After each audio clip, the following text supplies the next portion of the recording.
بسم اللہ الرحمن الرحیم۔ صرف 5 منٹ کا مدرسہ قرآن و حدیث کی روشنی میں 5 جمادی الثانی۔ نمبر 1، اسلامی تاریخ۔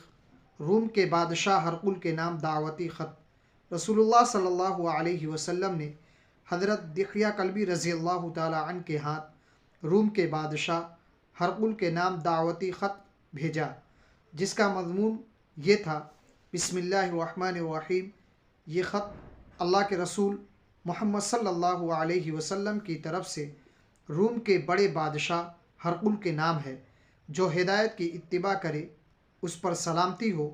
میں تمہیں دین اسلام کی طرف بلاتا ہوں، اسلام قبول کر لو، سلامت رہو گے۔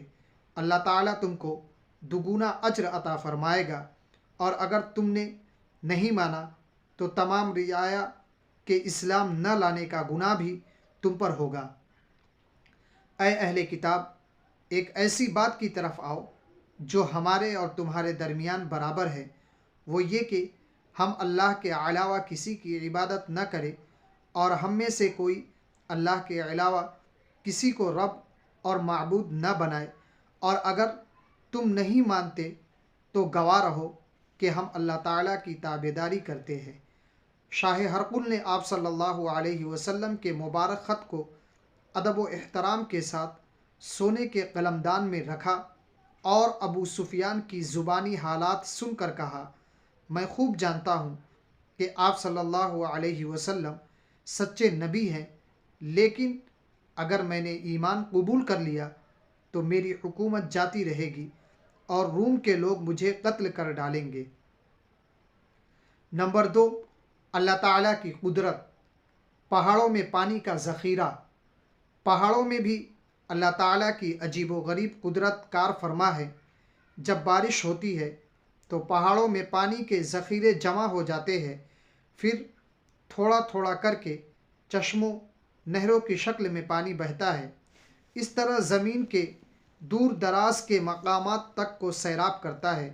بعض پہاڑوں پر برف کی شکل میں پانی محفوظ ہو جاتا ہے، جو سورج کی گرمی سے بقدر ضرورت تھوڑا تھوڑا پگھل کر ندیوں، نالوں اور نہروں میں جا کر زمین وغیرہ کو سیراب کرتا ہے۔ اور کہیں کہیں پہاڑوں پر بڑے بڑے حوض بھی ہوتے ہیں جس میں پانی اسٹاک رہتا ہے۔ یہ اللہ تعالیٰ کا کتنا بڑا نظام ہے۔ قرآن میں اللہ تعالیٰ ارشاد فرماتا ہے: زمین میں ماننے والوں اور یقین کرنے والوں کے لیے بہت سی نشانیاں ہیں۔ زمین میں ماننے والوں اور یقین کرنے والوں کے لیے بہت سی نشانیاں ہیں۔ نمبر 3، ایک فرض کے بارے میں صلہ رحمی کرنا۔ قرآن میں اللہ تعالیٰ ارشاد فرماتا ہے: جو لوگ اللہ کے عہد کو توڑتے ہیں، اس کو مضبوط کر لینے کے بعد، اور ان تعلقات کو توڑتے ہیں جن کے جوڑنے کا اللہ تعالیٰ نے حکم دیا ہے، اور زمین میں فساد مچاتے ہیں، یہی لوگ نقصان اٹھانے والے ہیں۔ فائدہ: رشتے، ناطے اور تعلقات کو برقرار رکھنا اور اس کو ختم نہ کرنا بہت ضروری ہے۔ نمبر 4، ایک سنت کے بارے میں جمعہ کے لیے خاص لباس پہننا۔ حضرت عائشہ رضی اللہ تعالی عنہا بیان کرتی ہیں کہ رسول اللہ صلی اللہ علیہ وسلم کے پاس 2 کپڑے تھے جسے آپ صلی اللہ علیہ وسلم جمعہ کے دن پہنتے تھے، پھر جب واپس تشریف لاتے تو اسے لپیٹ کر رکھ دیتے۔ نمبر 5، ایک اہم عمل کی فضیلت۔ شہید کون کون لوگ ہیں؟ رسول اللہ صلی اللہ علیہ وسلم نے فرمایا: 5 لوگ شہید ہیں: طاعون میں مرنے والا، پیٹ کی بیماری میں مرنے والا، ڈوب کر مرنے والا، دیوار وغیرہ کے گرنے سے مرنے والا، اور راہ خدا میں قتل ہونے والا۔ نمبر 6، ایک گناہ کے بارے میں شرابی کی سزا۔ رسول اللہ صلی اللہ علیہ وسلم نے فرمایا: جس نے شراب نوشی کی، اللہ تعالیٰ 40 رات تک اس سے خوش نہیں ہوگا۔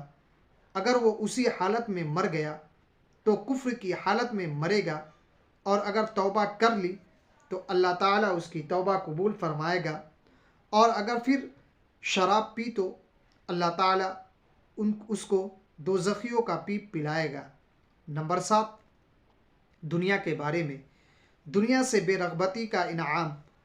رسول اللہ صلی اللہ علیہ وسلم نے فرمایا، جو شخص دنیا میں رغبت کرے گا اور اس میں لمبی لمبی امیدیں باندھے گا، اللہ تعالیٰ اس کے دل کو دنیا میں رغبت کے حساب سے اندھا کرے گا، اور جو شخص دنیا میں بے رغبتی کرے گا اور اپنی امیدوں کو کم کرے گا، اللہ تعالیٰ اس کو بغیر سیکھے علم عطا کرے گا اور بغیر کسی کی رہنمائی کے ہدایت عطا فرمائے گا۔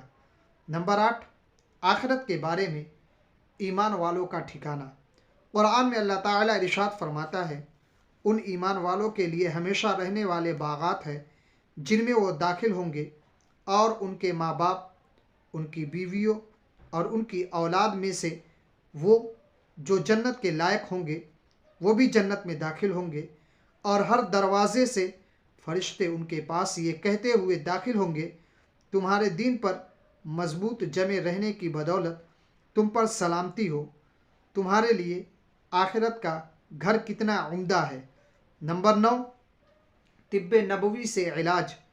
گوشت کھانے کا طریقہ اور اس کا فائدہ۔ رسول اللہ صلی اللہ علیہ وسلم نے فرمایا، گوشت کو چھری سے کاٹ کاٹ کر نہ کھاؤ، اس لیے کہ یہ عجمیوں کا طریقہ ہے، اسے دانتوں سے نوچ کر کھاؤ، اس لیے کہ اس طرح گوشت کھانا لذت بخشنے والا اور جلد ہضم کرنے والا ہے۔ نمبر 10، قرآن کی نصیحت۔ قرآن میں اللہ تعالیٰ ارشاد فرماتا ہے، مانگنے والے کو نرمی سے جواب دینا اور اس کو معاف کر دینا اس صدقے اور خیرات سے بہتر ہے جس کے بعد تکلیف پہنچائی جائے۔ اللہ تعالیٰ بڑا بے نیاز اور غیرت مند ہے۔